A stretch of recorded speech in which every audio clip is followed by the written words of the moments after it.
97/2022 ಅಂದ್ರೆ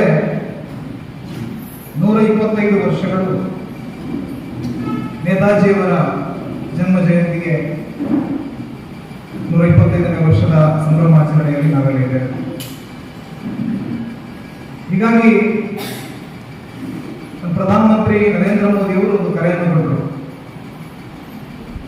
ಈ ದೇಶದ ಮೊದಲ ಸರ್ಕಾರ ಯಾವುದಾದ್ರೂ ಇದ್ರೆ ಅದು ಸುಭಾಷ್ ಚಂದ್ರ ಬೋಸ್ ಅವರು 1943 ಅಕ್ಟೋಬರ್ 21ನೇ ತಾರೀಕಿಗೆ ಸಿಂಗಾಪುರದ ಖ್ಯಾತ ಸಿನಿಮಾ ಮಂದಿರದ ಒಳಗಡೆ ಒಂದು ಹಂಗಾಮಿ ಸರ್ಕಾರವನ್ನು ರಚನೆ ಮಾಡಿದರು. ಅದು ಈ ದೇಶದ ಮೊದಲ ಸರ್ಕಾರ. ಹಾಗಾಗಿ ಆ ಸರ್ಕಾರದ ಆದರ್ಶಗಳು ಏನಿತ್ತು, ಆ ಸರ್ಕಾರದ ಧ್ಯೇಯೋದ್ದೇಶಗಳು ಏನಿತ್ತು, ಅದು ಭಾರತದ ಮುಂದಿನ ಧ್ಯೇಯೋದ್ದೇಶ ಆಗಬೇಕು ಅನ್ನುವ ನಿಟ್ಟಿನಲ್ಲಿ ಸುಭಾಷ್ ಚಂದ್ರ ಬೋಸ್ ಅವರ ಆ ಒಂದು ಚಕ್ರಪೂರ್ಣವಾದ ಬದುಕು ಪ್ರತಿ ಮನೆಗೂ ಮನೆಗಳಿಗೆ ತಲುಪಬೇಕು ಅನ್ನುವಂಥ ನಿಟ್ಟಿನಲ್ಲಿ ಸುಭಾಷ್ ಚಂದ್ರ ಬೋಸ್ ಅವರ 125ನೇ ಜಯಂತಿ ಏನಿದೆ ಇದು ಇಡೀ ವರ್ಷ ನಡೀಬೇಕು ಅನ್ನುವಂಥ ಒಂದು ಕರೆಯನ್ನು ಕೊಟ್ಟರು. ಆ ಹಿನ್ನೆಲೆಯಲ್ಲಿ ಈ ಕಾರ್ಯಕ್ರಮಗಳು ನಡೀತಾ ಇದೆ. ನಮಗೆಲ್ಲ ಗೊತ್ತಿದ್ದ ಹಾಗೆ ಅನೇಕ ವರ್ಷಗಳ ಗುಲಾಮಗಿರಿಯ ಬಳಿಕ ಭಾರತ ಸ್ವಾತಂತ್ರ್ಯವನ್ನು ಪಡೆದುಕೊಂಡಿತು. 1947 ಆಗಸ್ಟ್ 14 ಮಧ್ಯರಾತ್ರಿ ಕೆಂಪುಕೋಟೆಯಲ್ಲಿ ತ್ರಿವರ್ಣ ಧ್ವಜವನ್ನು ಹಾರಿಸಿ ನಮ್ಮ ದೇಶ ಸ್ವತಂತ್ರ ಅಂತ ನಾವು ಘೋಷಿಸಿಕೊಂಡ್ವಿ. ಆದ್ರೆ ನಮ್ಮ ದೇಶದ ರಾಷ್ಟ್ರಪಿತ ಅಂತ ನಾವು ಯಾರನ್ನ ಕರೀತಾ ಇದ್ದೀವಿ, ಮಹಾತ್ಮ ಗಾಂಧೀಜಿಯವರನ್ನ, ಅವರು ಎಲ್ಲಿದ್ರು ಅಂತ ಕೇಳಿದ್ರೆ ಅವರು ನೌಕಾಲಿ ಮತ್ತು ತಿಪ್ಪೇರದಲ್ಲಿ ಇದ್ದಂತ ಗಲಭೆಯನ್ನ, ಆ ದಂಗೆಯನ್ನು ಶಮನ ಮಾಡುವಂತ ಪ್ರಯತ್ನದಲ್ಲಿ ಅವರು ತೊಡಗಿದರು.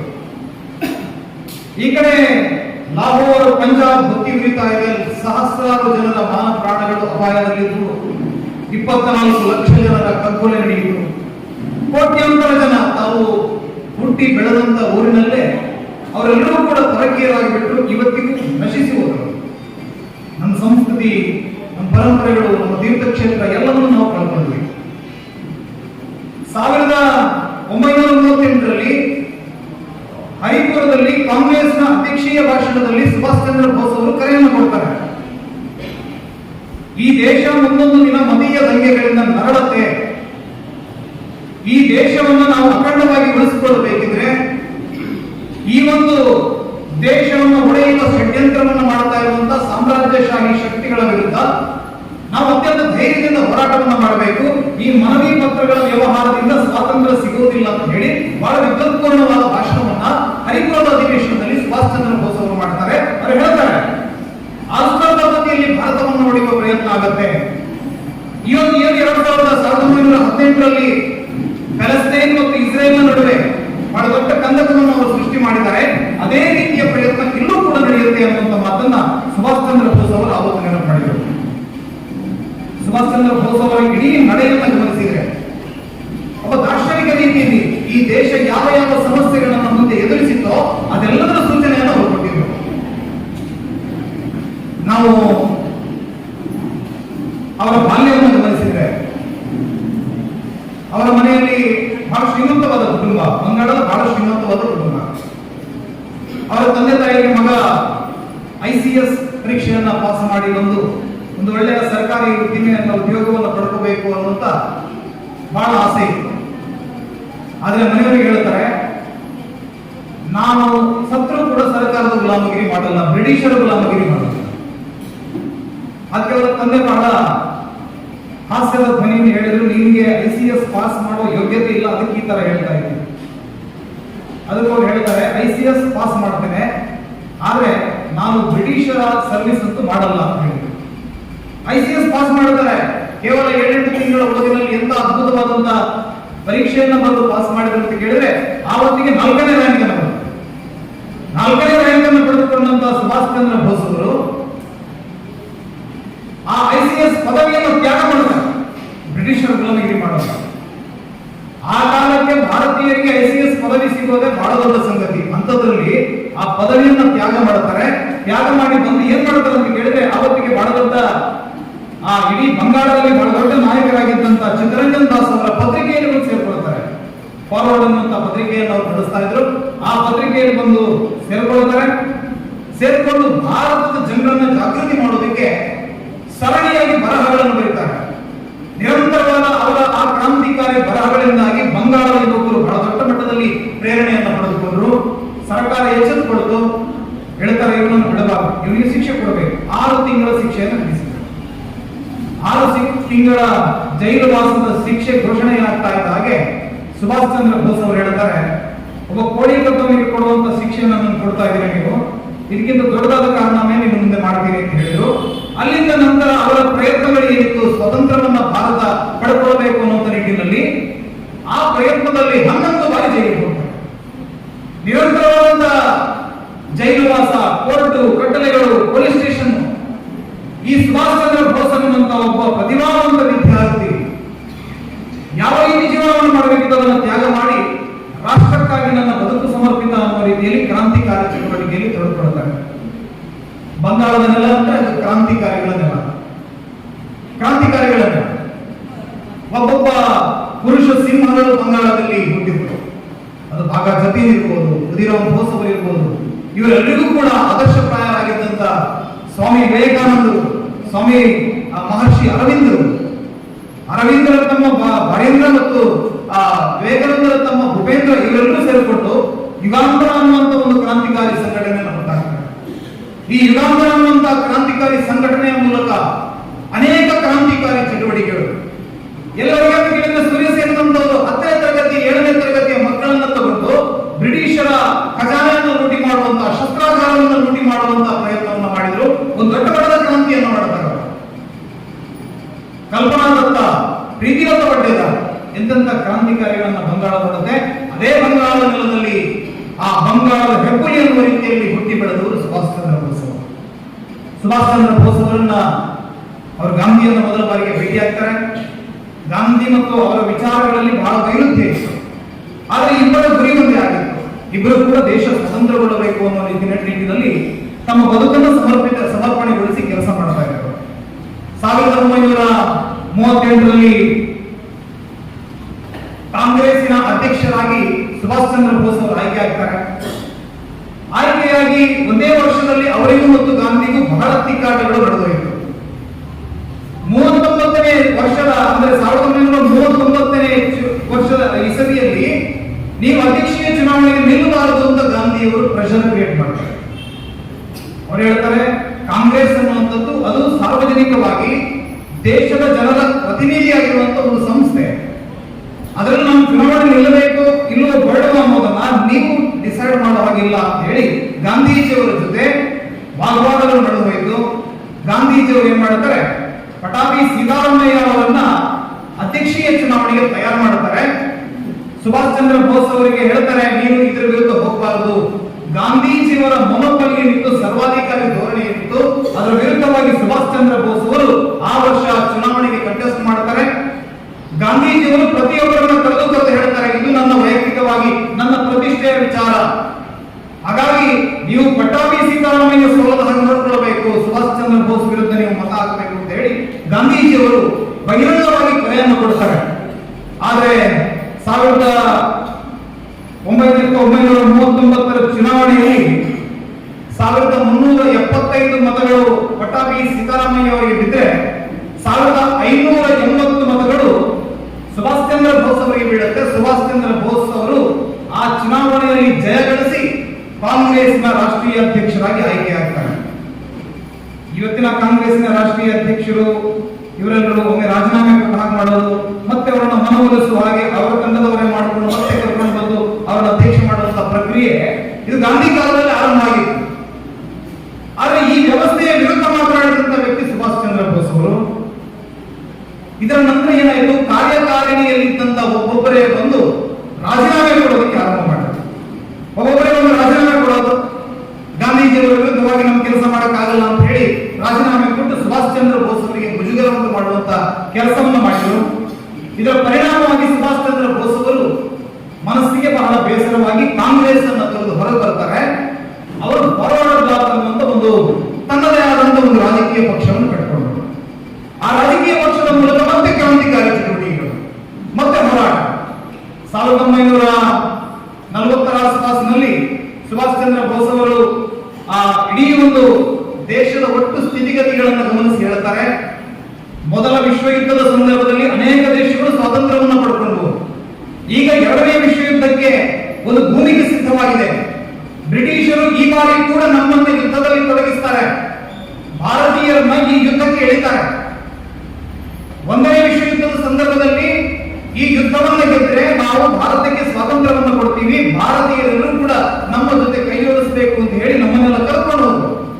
ಎಲ್ಲರಿಗೂ ಹೋಗಿ ನಮ್ಮವರು ಬ್ರಿಟಿಷರ ಸೇನೆಯ ಜೊತೆ ಹೋದಂತ ಭಾರತದ ಅನೇಕ ಸೈನಿಕರು, ಅದು ಮೈಸೂರು ಪ್ರಾಂತದ ದಳ್ಪತ್ ಸಿಂಗ್ ಶೇಖಾವತ್ ಅವರ ಜೊತೆಗೆ ಹೋದಂತ ಮೈಸೂರು ಸಂಸ್ಥಾನದ ಕುದುರೆ ಅಶ್ವದಳ ಇರ್ಬೋದು, ಅಥವಾ ಹೈದರಾಬಾದ್ನ ಸಲಾರ್ ಜಂಗ್ ಘರಾನ ಅವರ ಸೈನಿಕರು ಇರ್ಬೋದು, ಜೋಧ್ಪುರದ ಸೈನಿಕರು ಇರ್ಬೋದು, ಈ ಮೂರು ಬೆಟಾಲಿಯನ್ಗಳು ಸೇರಿಕೊಂಡು ಈಜಿಪ್ಟಿನಲ್ಲಿ ಹೋರಾಟವನ್ನು ಮಾಡ್ತಾರೆ, ಸಿನಾಯ್ ಪ್ರಾಂತ್ಯದಲ್ಲಿ ಹೋರಾಟವನ್ನು ಮಾಡ್ತಾರೆ, ಮೌಂಟ್ ಕಾರ್ಮೆಲ್ ಶಿಖರದ ಮೇಲೆ ಹೋಗಿ ಹೋರಾಟವನ್ನು ಮಾಡಿ ಟರ್ಕಿಯ ಆವತ್ತಿನ ಅತ್ಯಾಧುನಿಕ ಸೈನ್ಯವನ್ನ ಕೇವಲ ಈಟಿ ಭರ್ಜಿಗಳು ಮತ್ತು ಕುದುರೆಯ ಮೂಲಕ ಸೋಲಿಸಿ ಆ ಹೈಫಾ ಬಂದರನ್ನು ಮುಕ್ತಗೊಳಿಸಿ ಇಸ್ರೇಲ್ ಅನ್ನುವಂತ ಒಂದು ದೇಶಕ್ಕೆ ಒಂದು ಅಡಿಗಲನ್ನು ಹಾಕಿದ್ದು ಯಾರು ಕೇಳಿದ್ರು? ಭಾರತೀಯ ಸೈನಿಕರು ಮೊದಲ ವಿಶ್ವ ಯುದ್ಧದ ಸಂದರ್ಭದಲ್ಲಿ.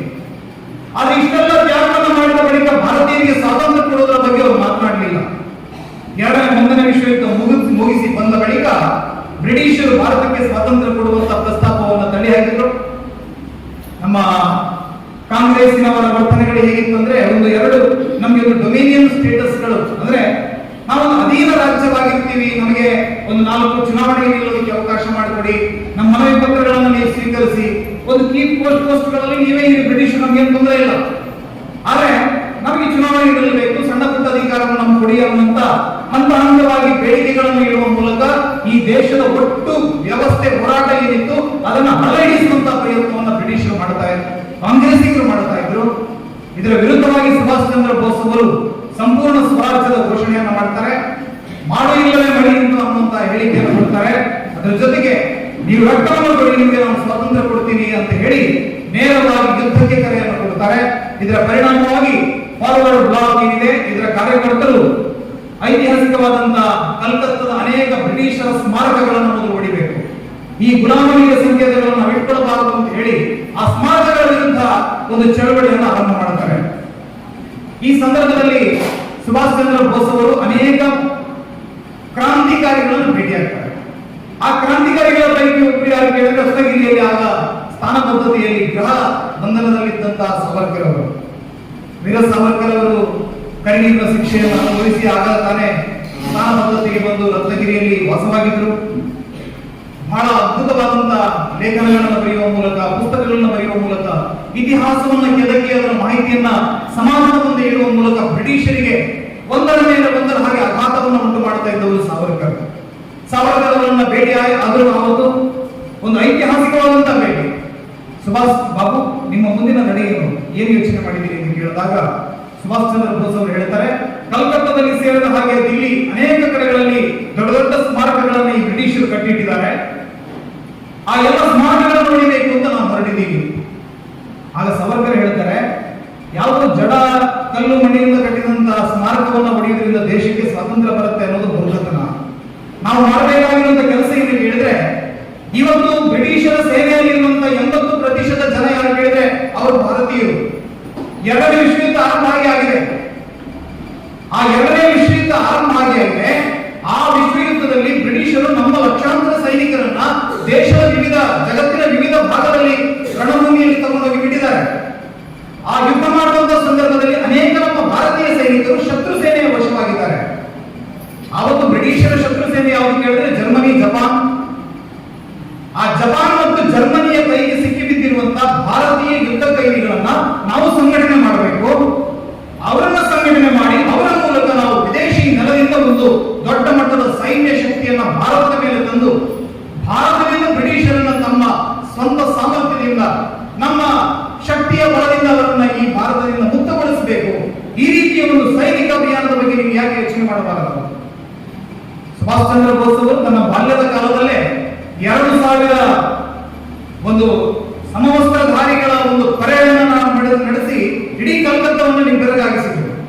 ಹಾಗಾಗಿ ಸೇನೆಯ ಬಗ್ಗೆ ಅತ್ಯಂತ ಚಾಕಚಕ್ಯತೆಯ ಅತ್ಯಂತ ಕುಶಾಗ್ರಮತಿಯಾಗಿದ್ದಂತವರು ಯಾರು ಹೇಳಿದ್ರೆ ಸುಭಾಷ್ ಚಂದ್ರ ಬೋಸ್ ಅವರು. ಸೇನೆಯ ಬಗ್ಗೆ ಅಪಾರವಾದಂತಹ ಮಾಹಿತಿ ಅವರಲ್ಲಿತ್ತು.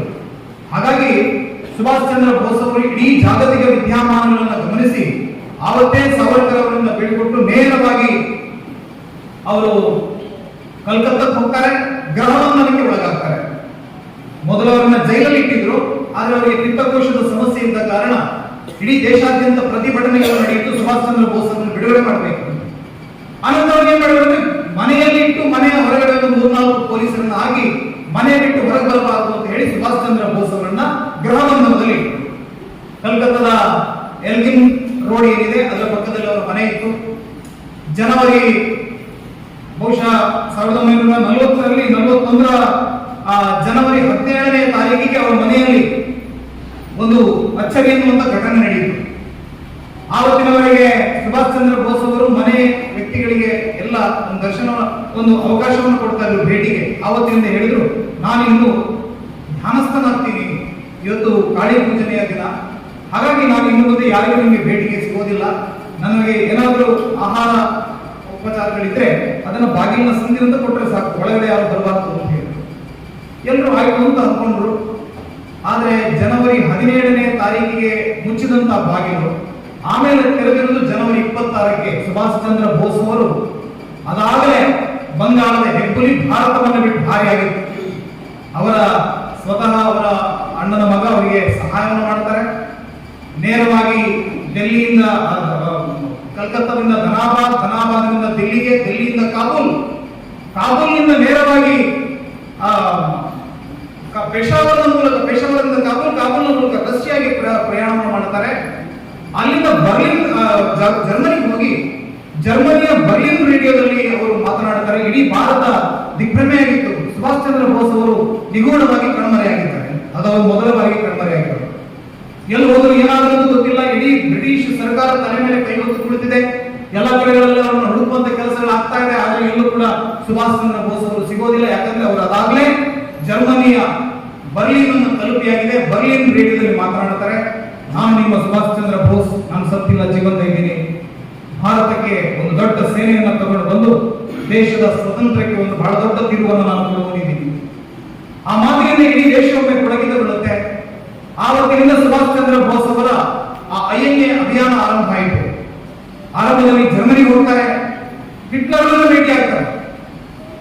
ಆವತ್ತಿನ ಇಡೀ ಜಗತ್ತಿನ ಕೇಂದ್ರ ಬಿಂದುವಾಗಿದ್ದವರು ಹಿಟ್ಲರ್, ಸರ್ವಾಧಿಕಾರಿ ಹಿಟ್ಲರ್. ಅವನ ಅಪಾಯಿಂಟ್ಮೆಂಟ್ ಅನ್ನು ತಗೊಂಡು ಇಲ್ಲಿಂದ ಹೋದಂತ ಒಬ್ಬ ಸಾಮಾನ್ಯ ವ್ಯಕ್ತಿ ಜರ್ಮನಿಯ ಹಿಟ್ಲರ್ನನ್ನು ಭೇಟಿ ಆಗ್ತಾರೆ. ಹಿಟ್ಲರ್ನನ್ನ ತನ್ನ ಆ ಸಣ್ಣದಾದಂತಹ ಒಂದು ಸೇನೆಯನ್ನ ಮಾಡಿದ್ರು. ಅವತ್ತು ACN ನಂಬಿಯಾರ್ ಅವರಿಗೆ ಸಹಾಯವನ್ನು ಮಾಡ್ತಾರೆ. ಮೊದಲು 15 ಜನ ಇದ್ರು, ಕೇವಲ 15 ಜನರಿದ್ರು. ಅದಕ್ಕೆ ಆಗ ಇಂಡಿಯನ್ ಲಿಜನ್ ಅನ್ನುವಂತ ಹೆಸರಿತ್ತು.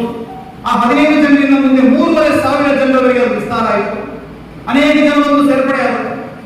ಆ ಬಳಿಕ ಅವರು ಯೋಚನೆಯನ್ನು ಮಾಡ್ತಾರೆ, ಜಪಾನ್ನಲ್ಲಿ ಇನ್ನಷ್ಟು ನಮ್ಮ ಸೈನಿಕರಿದ್ದಾರೆ, ಸುಮಾರು 20-26 ಸಾವಿರ ಸೈನಿಕರು ಜಪಾನ್ನಲ್ಲಿದ್ದಾರೆ. ನಾವು ಯಾಕೆ ಜಪಾನಿಗೆ ಹೋಗಿ ಅಲ್ಲಿ ರಾಸ್ ಬಿಹಾರಿ ಬೋಸ್ ಅವರನ್ನ ಭೇಟಿಯಾಗಬಾರದು? ಈ ಎರಡು ಸೇನೆಗಳನ್ನು ಒಗ್ಗೂಡಿಸಿ ಅದರ ನಾಯಕತ್ವವನ್ನು ಸುಭಾಷ್ ಚಂದ್ರ ಬೋಸ್ ಅವರು ತೆಗೆದುಕೊಳ್ಳುತ್ತಾರೆ. ಆವತ್ತು INA, ಇಂಡಿಯನ್ ನ್ಯಾಷನಲ್ ಆರ್ಮಿ ರಚನೆ ಆಯಿತು. ಆ ಇಂಡಿಯನ್ ನ್ಯಾಷನಲ್ ಆರ್ಮಿಯ ಅತ್ಯಂತ ಪ್ರಧಾನ ಭೂಮಿಕೆಯಲ್ಲಿದ್ದವರು ಸುಭಾಷ್ ಚಂದ್ರ ಬೋಸ್ ಅವರು. ಆನಂತರ ಕೆಲವಷ್ಟು ಅಧಿಕಾರಿಗಳಿದ್ದರು. ಮೊದಲನೇ ಅಧಿಕಾರಿ ಪ್ರೇಮ್ ಸೆಹಗಲ್ ಅಂತ ಅವರ ಹೆಸರು, ಎರಡನೇ ಅಧಿಕಾರಿ ಗುರುಬಕ್ಷ್ ದಿಲ್ಲಾನ್ ಅಂತ ಹೇಳಿ, ಮೂರನೇ ಅಧಿಕಾರಿ ಹೆಸರು ಶಹನವಾಜ್ ಅಂತ ಹೇಳಿ, ನಾಲ್ಕನೇ ಅಧಿಕಾರಿ ಹೆಸರು ಹಬೀಬುರ್ ರೆಹಮಾನ್ ಅಂತ ಹೇಳಿದ್ರು. ಆಮೇಲೆ ಮಹಿಳೆಯರಿಗಾಗಿ ಒಂದು ಸೇನೆಯನ್ನು ಪ್ರತ್ಯೇಕಗೊಳಿಸ್ತಾರೆ. ಲಕ್ಷ್ಮಿ, ಝಾನ್ಸಿ ರಾಣಿ ಲಕ್ಷ್ಮೀಬಾಯಿ ಅನ್ನುವ ಹೆಸರಿನಲ್ಲಿ ಒಂದು ಹೊಸದಾಗಿ ಒಂದು ತಂಡವನ್ನು ರಚನೆ ಮಾಡ್ತಾರೆ. ಆ ತಂಡಕ್ಕೆ ಲಕ್ಷ್ಮೀ ಸ್ವಾಮಿನಾಥನ್ ಅನ್ನುವಂತ ಒಬ್ಬರು ಮಹಿಳೆಯನ್ನ ಅದರ ಮುಖ್ಯಸ್ಥೆಯನ್ನಾಗಿ ನೇಮಿಸ್ತಾರೆ. ಇವರೆಲ್ಲರೂ ಸೇರಿಕೊಂಡು ಭಾರತದ ಮೇಲೆ ಯಾವ ರೀತಿ ಸೈನಿಕ ಅಭಿಯಾನವನ್ನು ಮಾಡಬಹುದು ಅನ್ನೋದ್ರ ಬಗ್ಗೆ ಯೋಚನೆಯನ್ನು ಮಾಡ್ತಾರೆ. ದಿನನಿತ್ಯ ಕವಾಯತುಗಳು ಅತ್ಯಂತ ವ್ಯವಸ್ಥಿತವಾಗಿ ಅವರನ್ನು ತರಬೇತುಗೊಳಿಸಿದಂತಹ ಸುಭಾಷ್ ಚಂದ್ರ ಬೋಸ್ ಅವರು ಇಡೀ ಜಗತ್ತಿನಾದ್ಯಂತ ಇರುವಂತಹ ಭಾರತೀಯರಿಗೆ ಕರೆಯನ್ನು ಕೊಡ್ತಾರೆ. ಈ ಸೇನೆಯನ್ನು ಸಾಕಬೇಕಿದ್ರೆ ಬಹಳಷ್ಟು ಖರ್ಚಿದೆ. ನಾವೊಂದು 5-6 ಜನ ಇರೋ ಮನೆ ಸಾಕೋದೇ ಕಷ್ಟ, ಇನ್ನು 45,000 ಜನರ ಆ ಬೃಹತ್ ಸೇನೆಯನ್ನು ಸಾಕಬೇಕಿದ್ರೆ ಖರ್ಚಿದೆ. ಆವತ್ತಿನ ಜಪಾನಿನ ಟೋಜೋ ಇರ್ಬೋದು, ಅಥವಾ ಇನ್ನೂ ಹಲವಾರು ಜನ ಅವರಿಗೆ ಬೆಂಬಲವಾಗಿ ಒಂದಷ್ಟು ಸಹಕಾರವನ್ನು ಮಾಡ್ತಾರೆ. 1943 ಅಕ್ಟೋಬರ್ 21ನೇ ತಾರೀಕಿಗೆ ಸಿಂಗಾಪುರದ ಅಭಿಯಾನ ಅದಾಗಲೇ ಆಗಲೇ ಮುಗಿಸಿದ್ರು. ರಾಸ್ ಬಿಹಾರಿ ಬೋಸ್ ಅವರ ನೇತೃತ್ವದಲ್ಲಿ ಅದು ಮುಗಿದಿರುತ್ತೆ. ಸಿಂಗಾಪುರ್ ಭಾರತದ ಜಪಾನಿನ ಕೈವಶ ಆಗಿತ್ತು. ಆ ಸಂದರ್ಭದಲ್ಲಿ ಸಿಂಗಾಪುರದಲ್ಲಿ ಒಂದು ಕ್ಯಾಫೆ ಅನ್ನುವಂತ ಒಂದು ಸಿನಿಮಾ ಥಿಯೇಟರ್ ಇದೆ. ಅದರ ಒಳಭಾಗದಲ್ಲಿ ಇವರು ಹಂಗಾಮಿ ಸರ್ಕಾರವನ್ನು ಘೋಷಣೆ ಮಾಡ್ತಾರೆ. ಭಾರತ ಈಗ ನಮ್ಮ ಶತ್ರುಗಳ ಕೈಯಲ್ಲಿದೆ, ಭಾರತದ ಸರ್ಕಾರ ಇಲ್ಲಿದೆ.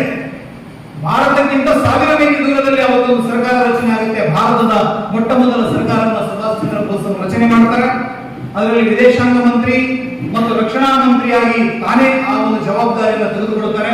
ಅವರ ಜೊತೆಗೆ ಒಂದು 5 ಜನ ಬೇರೆಯವರಿಗೂ ಕೂಡ ಪ್ರಮಾಣ ವಚನವನ್ನು ಬೋಧನೆ ಮಾಡ್ತಾರೆ. 10 ಪೈಸೆಯಿಂದ ಹಿಡಿದು 1 ಲಕ್ಷ ರೂಪಾಯಿವರೆಗಿನ ಕರೆನ್ಸಿ ಅವತ್ತು ಪ್ರಿಂಟ್ ಆಗುತ್ತೆ. ಬಾಂಡ್ ಪೇಪರ್ ಅನ್ನು ಕೂಡ ಪ್ರಿಂಟ್ ಮಾಡ್ತಾರೆ ಮತ್ತು ಬಹಳ ಅದ್ಭುತವಾದಂತ ಒಂದು ಗೈಡ್ ಲೈನ್ ಗಳನ್ನು ಹಾಕೊಳ್ತಾರೆ. ಜನಗಣ ಮನ ಏನಿದೆ ಅದನ್ನು ರಾಷ್ಟ್ರಗೀತೆಯನ್ನಾಗಿ ಘೋಷಣೆ ಮಾಡ್ತಾರೆ. ಅದರ ಜೊತೆಗೆ ತ್ರಿವರ್ಣ ಧ್ವಜದ ಮಧ್ಯದಲ್ಲಿ ಚರಕದ ಚಿಹ್ನೆಯಲ್ಲ, ಹಾರುವ ಹುಲಿಯ ಚಿಹ್ನೆಯನ್ನ ಅವರು ಇಟ್ಟುಕೊಂಡು ಒಂದು ಧ್ವಜವನ್ನ ಒಂದು ವಿನ್ಯಾಸಗೊಳಿಸ್ತಾರೆ. ಆ ಧ್ವಜವೇ ಮುಂದೆ INA ಧ್ವಜವಾಗಿ ಮಾರ್ಪಡುತ್ತೆ. ಇದನ್ನು ಮಾಡಿ ಇಡೀ ಒಂದು ಆ ಸರ್ಕಾರವನ್ನು ರಚನೆ ಮಾಡಿದ ತಕ್ಷಣ ಜಪಾನ್ ಆ ಸರ್ಕಾರಕ್ಕೆ ಮೊದಲ ಮಾನ್ಯತೆಯನ್ನು ಕೊಟ್ಟಿದ್ದು. ಅದರ ಜೊತೆಗೆ ಫಿಲಿಪೈನ್ಸ್ ಇರ್ಬೋದು, ಜರ್ಮನಿ ಇರ್ಬೋದು, ಇತರ 9 ದೇಶಗಳು ಆ ಸರ್ಕಾರಕ್ಕೆ ಮಾನ್ಯತೆಯನ್ನು ಕೊಟ್ಟರು. ಮೊದಲು INA ರಚನೆ ಆಯಿತು. ಅನಂತರ ಆಜಾದ್ ಹಿಂದ್ ಸರ್ಕಾರ ರಚನೆಯನ್ನು ಮಾಡಿದರು. ಆಜಾದ್ ಹಿಂದ್ ಸರ್ಕಾರ ರಚನೆಯಾದ 3ನೇ ದಿನದಲ್ಲಿ ಅಮೆರಿಕ ಮತ್ತು ಇಂಗ್ಲೆಂಡಿನ ಮೇಲೆ ಅವರು ಯುದ್ಧವನ್ನು ಘೋಷಣೆ ಮಾಡಿದರು. ಅಮೆರಿಕ ಮತ್ತು ಇಂಗ್ಲೆಂಡಿನ ವಿರುದ್ಧ ಯುದ್ಧವನ್ನು ಘೋಷಣೆ ಮಾಡಿ ಈಶಾನ್ಯ ಭಾರತದ ಮೂಲಕ ನಾವು ಭಾರತವನ್ನು ಪ್ರವೇಶ ಮಾಡಬೇಕು ಅನ್ನೋ ಉದ್ದೇಶವನ್ನು ಇಟ್ಟುಕೊಂಡು ಅಂಡಮಾನ್, ನಿಕೋಬಾರ್, ಈಗ ಲಕ್ಷದ್ವೀಪ ಎಲ್ಲ ಏನಿದೆ ಆ ಪ್ರದೇಶಗಳನ್ನ ಕೈವಶ ಮಾಡಿಕೊಳ್ಳುತ್ತಾರೆ. ಜಪಾನ್ನ ಟೋಜೋನ ಜೊತೆ ಮಾತನಾಡಿ ಆ ದ್ವೀಪಗಳನ್ನು ತನ್ನ ಹಿಡಿತಕ್ಕೆ ತೆಗೆದುಕೊಳ್ಳುತ್ತಾರೆ. ಅಲ್ಲಿ ಶಹೀದ್ ಮತ್ತು ಸ್ವರಾಜ್ ಎಂದು ಹೇಳಿ ಆ 2 ದ್ವೀಪಗಳಿಗೆ ಮರುನಾಮಕರಣ ಮಾಡಿ ಅವರು ಬರ್ಮಾವನ್ನು ಪ್ರವೇಶ ಮಾಡ್ತಾರೆ. ಬರ್ಮಾವನ್ನು ಪ್ರವೇಶ ಮಾಡಿ ಪಾಕಿಸ್ತಾನ ಕೈವಶ ಆಗ್ತಾ ಇದ್ದ ಹಾಗೆ ಆ ಎಲ್ಲ ಸೈನಿಕರ ಕಣ್ಣಲ್ಲಿ ಕಣ್ಣೀರು ಬರುತ್ತೆ. 16 ವರ್ಷದ ಕನಸು ಅವರ ಮಣ್ಣಿಗೆ ಮುತ್ತಿಕ್ತಾರೆ. ಮತ್ತೆ ಎಷ್ಟೋ ವರ್ಷದ ಬಳಿಕ ಮಾತೃಭೂಮಿಗೆ ಅವರು ಮರಳಿದ್ರು. 1000 ಮೈಲಿ ದೂರದಲ್ಲಿ ಭಾರತದ ಸ್ವತಂತ್ರದ ಕನಸನ್ನ ಕಂಡಂತ ಅವರೆಲ್ಲರೂ ಕೂಡ ಮೊದಲ ಬಾರಿಗೆ ತಮ್ಮ ಮಾತೃಭೂಮಿಗೆ ಕಾಲ ಪದಾರ್ಪಣೆ ಮಾಡಿದರು. ಆವತ್ತ ಆ ಮಣ್ಣನ್ನು ಮುತ್ತಿಕ್ಕಿ ಇರಾನ್ನಲ್ಲಿ ಮೊದಲ ಸ್ವಾತಂತ್ರ್ಯ ಧ್ವಜವನ್ನು ಹಾರಿಸಿ ಆ ಧ್ವಜಕ್ಕೆ ವಂದನೆಯನ್ನು ಸಲ್ಲಿಸಿದಂತ ಅವರು ಹೇಳ್ತಾರೆ. ಚಲೋ ದಿಲ್ಲಿ ಅನ್ನುವಂತ ಕರೆಯನ್ನು ಕೊಟ್ಟರು. ದಿಲ್ಲಿಗೆ ಮುನ್ನುಗ್ಗಬೇಕು ಎಂದು ಹೊರಟಾಗ ಅವರಿಗೆ ಅಷ್ಟೊತ್ತಿಗೆ ಒಂದು ಬಹಳ ಆಘಾತಕಾರಿಯಾದಂತಹ ಸುದ್ದಿ ಬಂತು. ಅದೇನು ಕೇಳಿದ್ರೆ, ಜಪಾನಿನ ನಾಗಾಸಾಕಿ ಮತ್ತು ಹಿರೋಶಿಮಾದ ಮೇಲೆ ಅಮೆರಿಕ ಅಣುಬಾಂಬನ್ನು ಹಾಕಿದೆ. ಆ 2 ಅಣುಬಾಂಬುಗಳ ಬರಕ್ಕೆ ಆವತ್ತು ಜಪಾನ್ ಸೋತು ಶರಣಾಗಿ ಅಮೆರಿಕದ ಮುಂದೆ ಮಂಡಿಯೂರಿತು. ಅದರ ಪರಿಣಾಮವಾಗಿ ಜಪಾನಿನ ಸಹಕಾರ ಆ ಇಡೀ ಸಪ್ಲೈ ಚೈನ್ ಏನಿದೆ ಅದು ಕಟ್ಟಾಗಿ ಹೋಯಿತು. ಸುಭಾಷ್ ಚಂದ್ರ ಬೋಸ್ ಅವರು ಈಶಾನ್ಯ ರಾಜ್ಯದಲ್ಲಿ ಅನಾಥರಾಗ್ಬಿಟ್ರು. ಅವರ ಸೇನೆ ಅನಾಥವಾಗ್ಬಿಟ್ಟು ಆಹಾರ ಇಲ್ಲ, ಮದ್ದುಗುಂಡುಗಳಿಲ್ಲ, ನಾನಾ ರೀತಿಯ ಕಾಯಿಲೆಗಳು, ಬಹಳಷ್ಟು ಸಮಸ್ಯೆಗಳನ್ನ ಆ ಸೇನೆ ಎದುರು ನೋಡಿದ್ರು. ಆನಂತರ ಒಂದರ ಮೇಲೆ ಒಂದರಂತೆ ಸೋಲಿನ ಆಘಾತಗಳನ್ನ ಸುಭಾಷ್ ಚಂದ್ರ ಬೋಸ್ ಅವರು ಎದುರು ನೋಡಿದರು. 1945ರ ಆಗಸ್ಟ್ 15ನೇ ತಾರೀಕಿಗೆ ಈ ಬಾಂಬ್ ಹಾಕಿದಂತ ಪ್ರಕರಣ ನಡೆಯಿತು. ಅಣುಬಾಂಬಿನ ದಾಳಿ ಆಯಿತು ಜಪಾನ್ ಮೇಲೆ. ಇದಾಗಿ ಕೇವಲ 3 ದಿನಕ್ಕೆ ಅವರೇನು ಕೈ ಕಟ್ಟಿಕೊಳ್ಳಲಿಲ್ಲ. ಸುಭಾಷ್ ಚಂದ್ರ ಬೋಸ್ ಅವರು ಹೇಳ್ತಾರೆ, ಜಪಾನ್ ಇಲ್ಲ ಅಂದ್ರೆ ನಾವು ರಷ್ಯಾದ ಜೊತೆ ಸೇರ್ಕೊಂಡು ಯುದ್ಧವನ್ನು ಮುಂದುವರಿಸಬೇಕು. ರಷ್ಯಾದ ಜೊತೆ ನಾವು ಯುದ್ಧವನ್ನು ಮುಂದುವರಿಸಬೇಕಿದ್ರೆ ಅಲ್ಲಿಂದ ಸೈಬೀರಿಯಾದಿಂದ ಟೈಪೇದಿಂದ ಮಂಚೂರಿಯವಾಗಿ ದಕ್ಷಿಣ ಚೀನಾದ ಮೂಲಕ ರಷ್ಯಾವನ್ನ ಪ್ರವೇಶ ಮಾಡಬೇಕು ಅಂತ ಎಲ್ಲ ಯೋಚನೆಯನ್ನ ಮಾಡಿಕೊಂಡು ಟೈಪೇ ನಿಲ್ದಾಣಕ್ಕೆ ಬಂದಿದ್ರು. ಟೈಪೇ ನಿಲ್ದಾಣದಲ್ಲಿ ವಿಮಾನವನ್ನು ಹತ್ತಿ ಅದೇನಿನ್ನೊಂದು 50 ಅಡಿ ಎತ್ತರ ಹೋದ ತಕ್ಷಣ ಆ ಇಡೀ ವಿಮಾನವೇ ಸ್ಫೋಟಗೊಳ್ಳಿತು. ಆ ಸ್ಫೋಟಗೊಳ್ಳುವ ಜೊತೆಗೆ ಸುಭಾಷ್ ಚಂದ್ರ ಬೋಸ್ ಅವರು ಕಣ್ಮರೆಯಾದರು. ಮರುದಿನದ ಎಲ್ಲ ಪತ್ರಿಕೆಯಲ್ಲಿ ಟೈಪೇ ವಿಮಾನ ದುರಂತದಲ್ಲಿ ಸುಭಾಷ್ ಚಂದ್ರ ಬೋಸ್ ಅವರು ನಿಧನರಾದರು ಅನ್ನುವಂತ ಸುದ್ದಿ ಪ್ರಕಟ ಆಯಿತು. ರೇಡಿಯೋಗಳಲ್ಲಿ ಸುದ್ದಿ ಪ್ರಕಟ ಆಯಿತು. ಭಾರತ ತನ್ನ ಆ ವೀರ ಪರಂಪರೆ ಮತ್ತೊಮ್ಮೆ ವಿಜೃಂಭಿಸುತ್ತೆ ಅನ್ನುವಂತ ಒಂದು ಕನವರಿಕೆಯಾಗಿರುವಾಗಲೇ ಅದು ಅದಕ್ಕೆ ಬಿದ್ದು ಹೋಯಿತು. ಅದರ ಜೊತೆಗೆ ಸುಭಾಷ್ ಚಂದ್ರ ಬೋಸ್ ಅನ್ನುವಂತ ವ್ಯಕ್ತಿ ಅಲ್ಲಿಂದ ಕಣ್ಮರೆಯಾದವರು ಎಲ್ಲಿ ಹೋದರು, ಅವರು ಬದುಕಿದ್ರ ಸತ್ರ ಇವತ್ತಿಗೂ ಗೊತ್ತಿಲ್ಲ. ಖೋಸ್ಲಾ ಕಮಿಟಿ ಬಂದಿದೆ, ಮುಖರ್ಜಿ ಕಮಿಟಿ ಬಂದಿದೆ, ಅದೆಲ್ಲದಕ್ಕಿಂತ ಮೊದಲು ಶಹನವಾಜ್ ಕಮಿಟಿ, 3 ಸಮಿತಿಗಳು ಅದರ ಬಗ್ಗೆ ವಿಚಾರಣೆಯನ್ನು ಮಾಡಿವೆ. ಶಹನವಾಜ್ ಕಮಿಟಿ ಹೌದು ಅವತ್ತು ದುರಂತದಲ್ಲಿ ಅವರು ಸತ್ತಿದ್ದಾರೆ ಅಂತ ಹೇಳಿದರು. ಜಪಾನ್ನ ರೆಂಕೋಜಿಯಲ್ಲಿ ಇವತ್ತಿಗೂ ಅವರ ಚಿತಾಭಸ್ಮವನ್ನು ಇಟ್ಟಿದ್ದಾರೆ. ಕೆಲವರು ಹೇಳ್ತಾರೆ DNA ಟೆಸ್ಟ್ ಮಾಡಿದಾಗ ಅಲ್ಲ ಅನ್ನೋದು ಪ್ರೂವ್ ಆಗಿದೆ ಅಂತ ಹೇಳ್ತಾರೆ. ಇನ್ಯಾರು ಹೇಳ್ತಾರೆ ಅಲಹಾಬಾದ್ ಅಂದ್ರೆ ಇವತ್ತಿನ ಪ್ರಯಾಗದ ಹತ್ರ ಅಯೋಧ್ಯೆಯಲ್ಲಿ ಒಬ್ಬರು ಸನ್ಯಾಸಿ ಇದ್ರು, ಅವರ ಹೆಸರು ಗುಮ್ನಾಮಿ ಬಾಬಾ ಅಂತ. ಅವರ ಕೈಬರಹಗಳು ಸುಭಾಷ್ ಚಂದ್ರ ಬೋಸ್ ಅವರ ಹಾಗೆ ಇತ್ತು. ಅವರ ಹತ್ತಿರದಂತಹ ಡೈರಿಗಳು ಬಹಳ ಗೌಪ್ಯವಾಗಿರ್ತಾ ಇದ್ರು. ಎಲ್ಲಾದ್ರೂ ಸ್ವಲ್ಪ ಅವರ ಕುಲುಗಳು ಹೊರಗೆ ಹೋದ್ರು ಕೂಡ, ಅವರ ಸುಳಿವು ಹೋದ್ರು ಕೂಡ ಮರುದಿನ ಅವರ ಅಡ್ರೆಸ್ ಚೇಂಜ್ ಆಗಿರ್ತಿತ್ತು. ಈ ರೀತಿ ಒಂದು ಗೌಪ್ಯವಾಗಿ ಜೀವನವನ್ನು ಮಾಡಿ 1985ರಲ್ಲಿ ಅವರು ತೀರ್ಕೊಳ್ತಾರೆ. ಅವರು ತೀರ್ಕೊಂಡ ತಕ್ಷಣ ಅಲಹಾಬಾದ್ ಹೈಕೋರ್ಟ್ ಫೈಸಾಬಾದ್ ಹೈಕೋರ್ಟ್ ಅವರ ಅಷ್ಟು ವಸ್ತುಗಳನ್ನು ಜಪ್ತಿ ಮಾಡಿಕೊಳ್ತು. ಯಾಕೆ ಮಾಡಿಕೊಂಡಿದೆ, ಅದರ ಹಿನ್ನೆಲೆ ಏನು ಅನ್ನೋದು ಇವತ್ತಿಗೂ ಗೊತ್ತಿಲ್ಲ. ಹೀಗಾಗಿ 1945ರಿಂದ 85ರ ಮಧ್ಯದಲ್ಲಿ ಸುಭಾಷ್ ಚಂದ್ರ ಬೋಸ್ ಅವರು ಬದುಕಿದ್ದರೆ ಎಲ್ಲಿದ್ರು? ಇದೆಲ್ಲ ಬಹಳ ದೊಡ್ಡ ಪ್ರಶ್ನೆ. ಅವರಿಗೆ ಎಮಿಲಿ ಅನ್ನುವಂತ ಅವರ ಪತ್ನಿ, ಅವರಿಗೆ ಒಬ್ಬರು ಮಗಳು ಕೂಡ ಅನಿತಾ ಬೋಸ್ ಅಂತ ಹೇಳಿ ಈಗಲೂ ಅವರು ಭಾರತಕ್ಕೆಲ್ಲ ಬಂದು ಹೋಗ್ತಾರೆ. ಅವರು ಇವತ್ತಿಗೂ ಅವರಿಗೆ ಹೋರಾಟವನ್ನು ಮಾಡ್ತಾ ಇದ್ದಾರೆ. ಇದ್ರ ಬಗ್ಗೆ ತನಿಖೆ ಆಗಬೇಕು. ತುಂಬಾ ಕ್ಲಾಸಿಫೈಡ್ ಆಗಿರುವಂತಹ ದಾಖಲೆಗಳೆಲ್ಲ, ಅದಕ್ಕೆ ಬೇಕಾದಂತಹ ಸಂಬಂಧಪಟ್ಟಂತಹ ದಾಖಲೆಗಳ ಬಗ್ಗೆ ದೊಡ್ಡ ವಿವಾದವೇ ನಡೀತಾ ಇದೆ. ಹಾಗಾಗಿ ನೇತಾಜಿ ಸುಭಾಷ್ ಚಂದ್ರ ಬೋಸ್ ಅವರ ಹೆಸರಿನಲ್ಲಿ ಒಂದು ಇನ್ಸ್ಟಿಟ್ಯೂಷನ್, ಒಂದು ರಿಸರ್ಚ್ ಫೌಂಡೇಶನ್ ಕಲ್ಕತ್ತಾದಲ್ಲಿ ಕೆಲಸ ಮಾಡ್ತಾ ಇದೆ. ಅದು ಕೂಡ ಇದರ ಬಗ್ಗೆ ಸಾಕಷ್ಟು ಮಾಹಿತಿಯನ್ನು ಕಲೆ ಹಾಕುವಂತ ಪ್ರಯತ್ನ ಮಾಡ್ತಾ ಇದೆ. ಸುಭಾಷ್ ಚಂದ್ರ ಬೋಸ್ ಅವರ ಒಂದು ಸುದೀರ್ಘವಾದಂತಹ ಜೀವನವನ್ನು ಅಧ್ಯಯನ ಮಾಡಿದರೆ ನಾವು ಪ್ರತಿ ಬಾರಿ ರಾಷ್ಟ್ರೀಯ ಸ್ವಯಂ ಸೇವಕ ಸಂಘದ ಹಿರಿಯರ ಮಾತುಗಳನ್ನು ಕೇಳುವಾಗ ಪುರೂರವನಿಂದ ಹಿಡಿದು ನೇತಾಜಿ ಸುಭಾಷ್ ಚಂದ್ರ ಬೋಸ್ ವರೆಗೆ ಅನ್ನುವಂತ ಮಾತನ್ನು ಹೇಳ್ತಾರೆ. ಯಾವಾಗ ಈ ದೇಶಕ್ಕೆ ಕ್ರಿಸ್ತಪೂರ್ವ 327ರ ಆ ಅಲೆಕ್ಸಾಂಡರ್ನ ದಾಳಿ ಆಯಿತು, ಅಲ್ಲಿಂದ ಹಿಡಿದು ಬ್ರಿಟಿಷರ ದಾಳಿಯ ಕಟ್ಟ ಕಡೆಯವರೆಗೆ ನೇತಾಜಿ ಸುಭಾಷ್ ಚಂದ್ರ ಬೋಸ್ ಅವರಿಂದ ಹಿಡಿದು ಕ್ರಿಸ್ತಪೂರ್ವ 327ರ ಆ ಪುರೂರವನವರೆಗಿನ ಪರಂಪರೆ ಏನಿದೆ, ಅದು ಕ್ಷಾತ್ರ ಪರಂಪರೆ, ಅದು ಭಾರತೀಯರ ಪರಂಪರೆ. ಆ ಭಾರತೀಯ ಕ್ಷಾತ್ರ ತೇಜಸ್ಸಿನಿಂದ ಈ ದೇಶಕ್ಕೆ ಇದರ ಅಸ್ತಿತ್ವ, ಇದರ ಅಸ್ಮಿತೆಗಳು ಉಳ್ಕೊಂಡಿವೆ. ಬಿಟ್ರೆ ಯಾವುದೋ ಚರಕದ ನುಡಿನಿಂದ ಈ ದೇಶದ ಸ್ವಾತಂತ್ರ್ಯ ಬಂದಿರೋದಲ್ಲ ಅನ್ನುವಂಥದ್ದನ್ನ ನಾವು ಮತ್ತೆ ನಮ್ಮ ಮಕ್ಕಳಿಗೆ ಮನನ ಮಾಡಬೇಕಾಗಿದೆ. ಅಹಿಂಸೆ, ಉಪವಾಸದಿಂದ ಜಾಸ್ತಿ ಅಂದ್ರೆ ಗ್ಯಾಸ್ಟ್ರಿಕ್ ಬರ್ಬೋದು, ಬಿಟ್ರೆ ಸ್ವಾತಂತ್ರ್ಯ ಬರೋದಕ್ಕೆ ಸಾಧ್ಯ ಇಲ್ಲ. ನಾವು ಅನೇಕ ಬಾರಿ ಹೇಳುವುದಿದೆ, ಆ ರೀತಿ ಅಹಿಂಸೆಯಿಂದ ಸ್ವಾತಂತ್ರ್ಯ ಬರುವಂಥದ್ದು ಅಥವಾ ಅಹಿಂಸೆಯಿಂದ ದುಷ್ಟರ ವಿರುದ್ಧ ಒಂದು ಸಜ್ಜನರು ಗೆಲುವು ಸಾಧಿಸುವುದು ಸಾಧ್ಯ ಅಂತ ಆಗಿದ್ರೆ ಆವತ್ತು ಶ್ರೀರಾಮ ಅಷ್ಟು ದೊಡ್ಡ ಕಪಿಗಳ ಸೇನೆಯನ್ನು ತೆಗೆದುಕೊಂಡು ಹೋಗಿ ಲಂಕೆಗೆ ಸೇತುವೆಯನ್ನ ಕಟ್ಟಿ ಯುದ್ಧ ಮಾಡಬೇಕಾದಂತ ಅನಿವಾರ್ಯತೆ ಇರಲಿಲ್ಲ. ರಾಮೇಶ್ವರಂ ಹೋಗಿ ಎಲ್ಲ ಮಂಗಗಳ ಕೈಗೆ ಒಂದೊಂದು ಚರಕ ಕೊಟ್ಟು ನೀವು ನೂಲು ತೆಗಿತಾ ಇರಿ, ರಾವಣ ಬಂದು ನಿಮ್ಮ ನೂಲನ್ನು ಅಳತೆ ಮಾಡಿ ಇಷ್ಟೆಲ್ಲ ಪಾಪ ಮಂಗಗಳು ಕಷ್ಟಪಡ್ತಾ ಇದ್ದಾರೆ, ಕೊಟ್ಬಿಟ್ರಿ ಸೀತೆಯನ್ನು ಕೊಟ್ಟು ಕಳಿಸಿ ಅಂತ ಹೇಳ್ತಾ ಇದ್ದಾರೆ. ಅದಲ್ಲ, ಆ ರಾಮನ ಅಷ್ಟು ಜೀವನದ ನಾವು ಚರಿತ್ರೆಯನ್ನು ಗಮನಿಸಿದ್ರೆ ಎಲ್ಲ ತ್ಯಾಗ ಪಿತೃಭಕ್ತಿ ಇನ್ನೆಲ್ಲ ಆದರ್ಶಗಳನ್ನು ಮೆರೆದಂತ ರಾಮ ಅನ್ಯಾಯದ ವಿರುದ್ಧ ಮಾತ್ರ ಶಸ್ತ್ರವನ್ನು ಎತ್ತುವಂತಹ ಪ್ರಯತ್ನವನ್ನು ಮಾಡಿದ. ನಾವು ಹೇಳ್ತೇವೆ, ಋತು ಹರಿ ಶಿಖರಿ ಗಂಧಕ ವಿಹತ್ಯುನ್ಮುಖ ಜಗದರಂದುದ ಜಿದಾಹರಿ ದಂತಿ ದಂತದಂದುಲ ದಶವದನ ಧಮನ ಕುಶಲ ದಶಶತ ಭುಜಮುಖ ನೃಪತಿ ಕುಲ ರುದಿರ ಸರ ಭರಿತ. ಈ ತರದ ರಾಮನ ಕಲ್ಪನೆ ಏನಿದೆ ಅದು ಭಾರತದ ರಾಮನ ಕಲ್ಪನೆ. ಆ ಮರ್ಯಾದಾ ಪುರುಷೋತ್ತಮ ಕೂಡ ಯಾರಿಗೂ ಜೀವನದಲ್ಲಿ ನೋವು ಮಾಡದಂತವನು ಕೂಡ ಅನ್ಯಾಯದ ವಿರುದ್ಧ ಧ್ವನಿ ಎತ್ತಿದ್ದ. ಈ ದೇಶದಲ್ಲಿ ಜಲಿಯನ್ ವಾಲಾಬಾಗ್ನ ಘಟನೆ ನಡೆಯಿತು, ಚೌರಾಚರಿಯ ಘಟನೆಗಳು ನಡೆಯಿತು, ವಿಧರಾಷ್ಟ್ರದ ಘಟನೆ ನಡೆಯುತ್ತೆ. ಈ ಎಲ್ಲ ಘಟನೆಗಳಿಂದ ಕುದ್ದು ಹೋದಂತ ಭಾರತೀಯರು ತಮ್ಮ ಆ ಸಾತ್ವಿಕವಾದಂತಹ ಆಕ್ರೋಶವನ್ನ ಕ್ರಾಂತಿಯ ಮೂಲಕ ಹೊರಗಾಕಿದ್ರಲ್ಲಿ ಏನ್ ತಪ್ಪಿದೆ? ನಾವು ಇತ್ತೀಚೆಗೆ ಒಂದು ಚಿತ್ರ ಬಿಡುಗಡೆ ಆಧಾರ ಅಂತ ಹೇಳಿ, ಅದು ತೆಲುಗು, ತಮಿಳು, ಆಂಧ್ರದ ಭಾಗದಲ್ಲಿ ನಡೆದಂತ ಹಲವಾರು ಸ್ವಾತಂತ್ರ್ಯದ ಕಥೆಗಳನ್ನ ಒಟ್ಟು ಮಾಡಿದಂತ ಒಂದು ಸಿನಿಮಾ. ಅದನ್ನು ಹೇಳ್ತಾನೆ, ಬುಡಕಟ್ಟು ಜನರನ್ನು ಕೊಲ್ಲೋದಕ್ಕೆ ಗುಂಡು ಬಳಸಬೇಡಿ, ಯಾಕಂದ್ರೆ ಒಂದು ಗುಂಡು ನಮಗೆ ಬರಬೇಕಿದ್ರೆ ಅದು ಲಂಡನ್ ಇಂಗ್ಲೆಂಡ್ ನಿಂದ ಬರಬೇಕು. ಅದೊಂದು ಕಾರ್ಟೇಜಿಗೆ ಎಷ್ಟು ಖರ್ಚಾಗುತ್ತೆ? 340 ರೂಪಾಯಿ ಖರ್ಚಾಗುತ್ತೆ.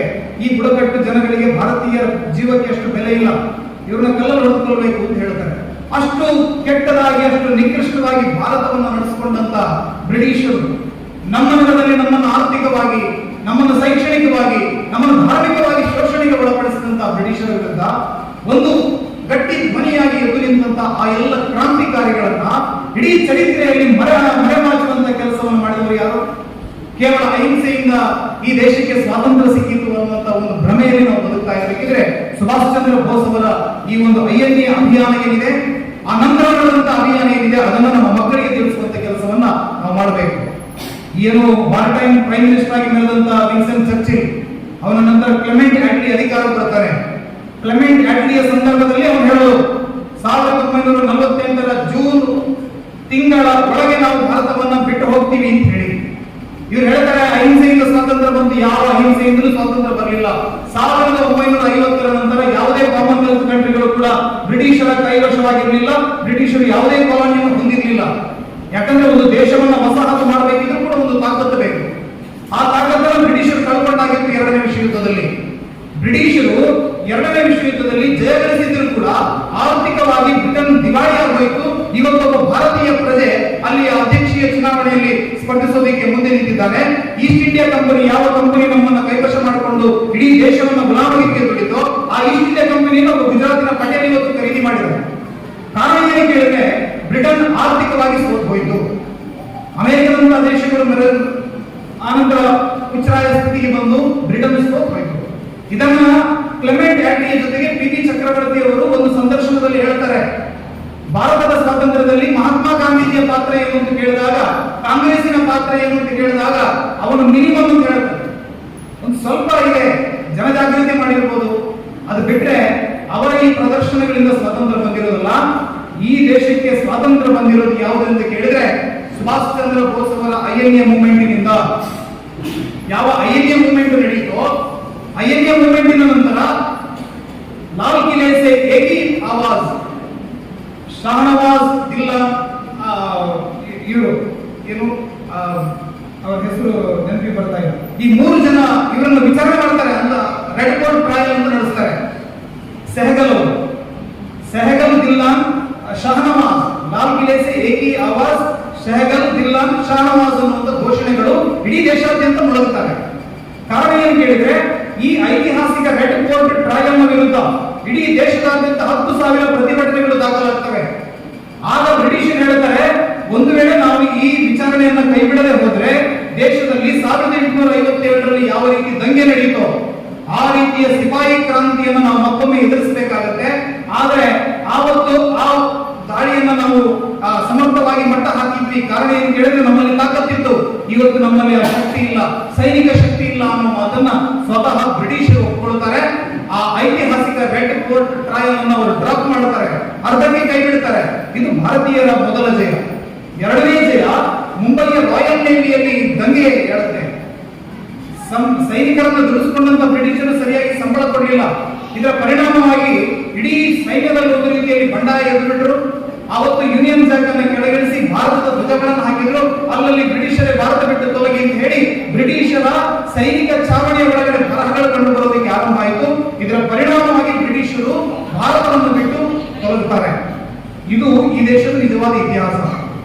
ಈ ಇತಿಹಾಸವನ್ನು ನಮ್ಮ ಮಕ್ಕಳಿಗೆ ತಿಳಿಸಿಕೊಡುವಂತ ಕೆಲಸವನ್ನು ನಾವೆಲ್ಲ ಮಾಡಬೇಕು.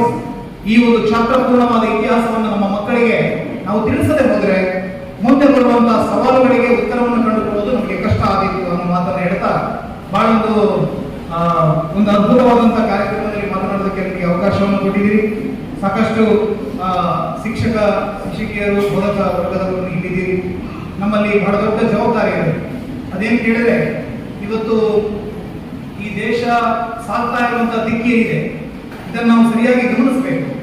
1906ರಲ್ಲಿ ಮುಸ್ಲಿಂ ಲೀಗ್ ಆರಂಭ ಆಯಿತು. 1906ರಲ್ಲಿ ಮುಸ್ಲಿಂ ಲೀಗ್ ಆರಂಭ ಆಯಿತು. 1947ಕ್ಕೆ ಅವರು ಈ ದೇಶದ ಪ್ರಧಾನ ಭೂಭಾಗಗಳನ್ನು ಕತ್ತರಿಸಿದರು. ಯಾವ ಭೂಭಾಗ ಅಂತ ಕೇಳಿದ್ರೆ ಅದು ಬಂಗಾಳ ಇರ್ಬೋದು, ಅಥವಾ ಬಂಗಾಳದ ಪೂರ್ವ ಬಂಗಾಳ ನಮ್ಮಿಂದ ಕತ್ತರಿಸಿ ಬೇರೆ ಆಯಿತು. ಲಾಹೋರ್ ಇರ್ಬೋದು, ಸಿಂಧ್ ಇರ್ಬೋದು, ಬಲೂಚಿಸ್ತಾನ ಇರ್ಬೋದು, ಎಲ್ಲ ಭೂಭಾಗವನ್ನ ನಾವು ಕಳ್ಕೊಂಡ್ವಿ. ಆವತ್ತು ಮುಸ್ಲಿಂ ಲೀಗ್ ಏನು ದಂಗೆಯ ಮೂಲಕ, ನರಹತ್ಯೆಯ ಮೂಲಕ, ಭಯೋತ್ಪಾದನೆಯ ಮೂಲಕ ಈ ಒಂದು ಒತ್ತಡವನ್ನು ಸೃಷ್ಟಿ ಮಾಡಿ ತಮ್ಮ ಜನಸಂಖ್ಯೆಯ ಆಧಾರದಲ್ಲಿ ಅವರನ್ನು ಪಡ್ಕೊಂಡ್ರು. ಅದೇ ರೀತಿಯ ವಿಭಜನೆಯ ಗೆರೆಗಳು ಮತ್ತೆ ಭಾರತದಲ್ಲಿ ಕಾಣಿಸಿಕೊಳ್ತಾ ಇದೆ. ಈ ಬಾರಿ ಕಾಣಿಸಿಕೊಂಡಿರುವಂಥದ್ದು ಅದು ದಕ್ಷಿಣ ಭಾಗದಲ್ಲಿ. ಯಾವ 47ರ ದಶಕದಲ್ಲಿ ಅಲ್ಲಿ ಜೌಹರ್ಗಳು ಬಾವಿಗೆ ಹಾರಿ ಪ್ರಾಣ ಹೋದರು, ಮಾನ ಉಳಿಸ್ಕೊಳ್ತೀವಿ ಅಂತ ಹೇಳಿ ಸಾವಿರಾರು ಹೆಣ್ಣು ಮಕ್ಕಳು ತಮ್ಮ ಬಲಿದಾನವನ್ನು ಮಾಡಿದರು. ಇವತ್ತು ಭೀಷ್ಮ ಸಹಾನಿ ಅವರ ಒಂದು ಚಿತ್ರವನ್ನು ಮಾಡಿದ್ದಾರೆ, ತಮಸ್ ಅಂತ ಹೇಳಿ. ಅದರಲ್ಲಿ ಅವತ್ತಿನ ಅಲ್ಲಿಯ ಹಿಂದೂಗಳ ಸ್ಥಿತಿ ಹೇಗಿತ್ತು ಅನ್ನೋದನ್ನು ಅವರು ತೋರಿಸ್ತಾರೆ. 27% ಹಿಂದೂಗಳು ಇವತ್ತು 0.7%ಗೆ ಬಂದು ಇಳಿದಿದ್ದಾರೆ ಅಂತ ಕೇಳಿದ್ರೆ ಅದರ ಹಿಂದೆ ಎಷ್ಟು ಕ್ರೌರ್ಯ ಇದೆ ಅನ್ನೋದನ್ನು ನಾವು ಅರ್ಥ ಮಾಡಿಕೊಳ್ಬೇಕು. ಇದೆಲ್ಲದರ ಬಗ್ಗೆ ನಾವು ಅಧ್ಯಯನ ಮಾಡಬೇಕು. 2006ರಲ್ಲಿ PFI ಹುಟ್ಟುಕೊಳ್ಳುತ್ತದೆ. 2006ರಲ್ಲಿ ಅದೀಗ ಇಡೀ ದೇಶದಲ್ಲಿ ಮೀಸಲಾತಿ ಹೆಸರಿನಲ್ಲಿ, ಮಾನವ ಹಕ್ಕಿನ ಹೆಸರಿನಲ್ಲಿ ಎಲ್ಲ ಕಡೆಗಳಲ್ಲಿ ಜನರನ್ನ ಯಾವ ರೀತಿ ಒಂದು ರೀತಿಯಲ್ಲಿ ವಂಚಿಸ್ತಾ ತನ್ನ ಮತೀಯ ಉದ್ದೇಶಗಳನ್ನ ಈಡೇರಿಸಿಕೊಳ್ತಾ ಇದೆ ಅನ್ನೋದನ್ನ ನಾವು ಅರ್ಥ ಮಾಡ್ಕೋಬೇಕು. ಅವರ ಮೊನ್ನೆ ಬಿಹಾರದಲ್ಲೊಬ್ಬ ಅರೆಸ್ಟ್ ಆದಾಗ ಅವರ ಕರಪತ್ರದಲ್ಲಿ ಇದೇ ಕರಪತ್ರ 1906ರಲ್ಲಿ ಲಾಲಿ ಇಷ್ಟೇಹಾರ್ ಅಂತ ಹೇಳಿ ಬಿಡುಗಡೆ ಮಾಡಿದ್ರು. ಅದೇ ರೀತಿ ಕರಪತ್ರ ಇವತ್ತು ಬಿಹಾರದಲ್ಲಿ ಲಭ್ಯ ಆಗುತ್ತೆ. ಇವತ್ತು ಮಲಬಾರ್ ಪ್ರತ್ಯೇಕ ಸ್ಟೇಟ್ ಮಾಡಿ ಅನ್ನುವಂಥ ಘೋಷಣೆಗಳು ಕೇಳಿ ಬರ್ತಾ ಇದೆ.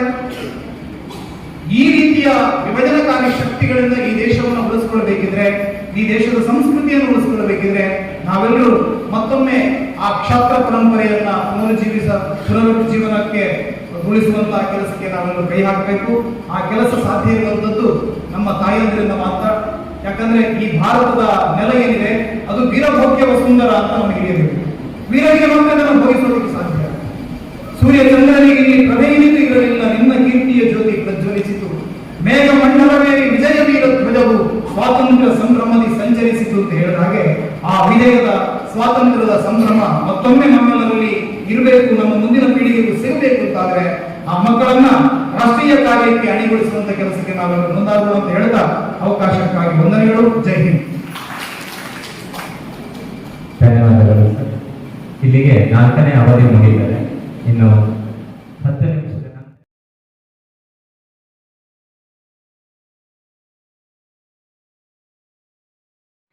ಟ್ಯಾಕ್ಸ್ ಕಟ್ಟಿ NOC ಮಾಡಿಸಿ ರೇಲ್ ಪ್ರೊಸೀಜರ್ ಎಲ್ಲ ಮಾಡಿ ಸಂಪರ್ಕ ಕೊಟ್ಟೆವು. ಸುಮಾರು 12 ಮನೆಗೆ ಅದು ಜೋಪಡಿ ಬಾಡಿಗೆ ಮನೆ, ಅವರಿಗೆ ರೇಷನ್ ಕಾರ್ಡ್ ಇಲ್ಲ ಅಂತ ಸಂದರ್ಭದಲ್ಲಿ ನಮಗೆ ಒದಗಿ ಬಂದು ಉಡುಪು, ನಾನು ಇವತ್ತು ಹೇಳಿದೆ ಅಲ್ಲ, ಅವರ ಪುಣ್ಯತಿಥಿ ಹೇಳಿ ಅವರ ಸಂಪರ್ಕ ಆಯಿತು. ಸೆಲ್ಕೋ ಸೋಲಾರ್ನಿಂದ ಆ 150 ಮನೆಗೆ ನಾವು ವಿದ್ಯುತ್ ಸಂಪರ್ಕ ಸೋಲಾರ್ ಸಂಪರ್ಕವನ್ನು ಶಾಲೆಯ ವತಿಯಿಂದ ಕೊಟ್ಟಿದ್ದೇವೆ. ಈಗಂತೂ ಪೂರ್ತಿ ಉಚಿತವಾಗಿ ಸೆಲ್ಕೋದವರು ನಮಗೆ ಸೋಲಾರ್ ಸಂಪರ್ಕವನ್ನು ಕೊಡ್ತಾ ಇದ್ದಾರೆ. ಯಾಕಂದ್ರೆ ನಮ್ಮಲ್ಲಿ ನಾನು ಸೇರುವಾಗ ನಮ್ಮ ಶಾಲೆಗೆಲ್ಲ ಊರವರೇ ಬರ್ತಾ ಇದ್ದಾರೆ. ಈಗ 50% ಉತ್ತರ ಕರ್ನಾಟಕದ ಕೂಲಿ ಕಾರ್ಮಿಕರ ಮಕ್ಕಳು, ಅವರಲ್ಲದಿದ್ದರೆ ಬಹುಶಃ ನಮ್ಮ ಕನ್ನಡ ಮಾಧ್ಯಮ ಶಾಲೆ ಉಳಿದಿರಲಿಲ್ಲ. ಸೊ ಈ ಅಭಿಯಾನವನ್ನು ಇವತ್ತು ಮುಂದುವರಿಸ್ತಾ ಇದ್ದೇವೆ. ಮನೆ ಬೆಳಕು ಎಂಬಂತಹ ಒಂದು ಕ್ಯಾಂಪೇನ್ ಕೊಟ್ಟು ಆಗೋದಿಲ್ಲ. ರೆಕಾರ್ಡ್ ಆಯ್ತು.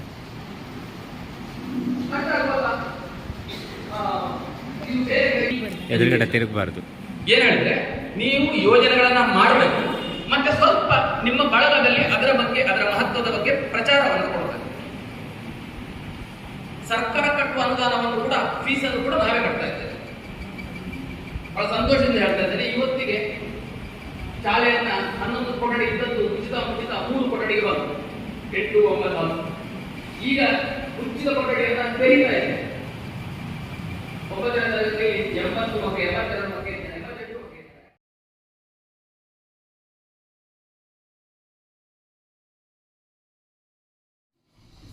ವಿದ್ಯಾರ್ಥಿಗಳನ್ನು ಹೇಳಿದಾಗ ನಮ್ಮ ಸಂಘದ ಉದ್ದೇಶ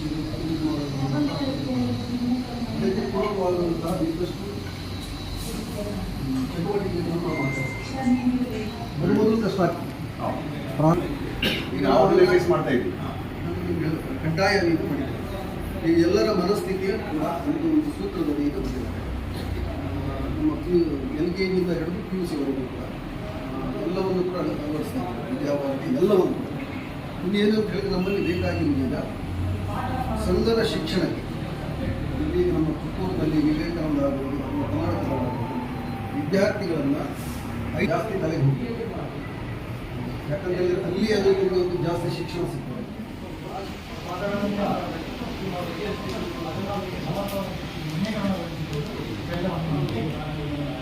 ಶಿಕ್ಷಣದಲ್ಲಿ ಭಾರತೀಯತೆ ಇದು ನಮ್ಮ ಧ್ಯೇಯ. ನಾನು ಹೇಳೋದು ಈಗ ಹಾಗೆಲ್ಲ ನಮ್ಮ ವಿಷನ್ ಅಂತ ಹೇಳೋದು, ಶಿಕ್ಷಣದಲ್ಲಿ ಭಾರತೀಯತೆ ಇದು ನಮ್ಮ ಧ್ಯೇಯ. ಶಿಕ್ಷಣದಿಂದ ಸಾಮಾಜಿಕ ಪರಿವರ್ತನೆ.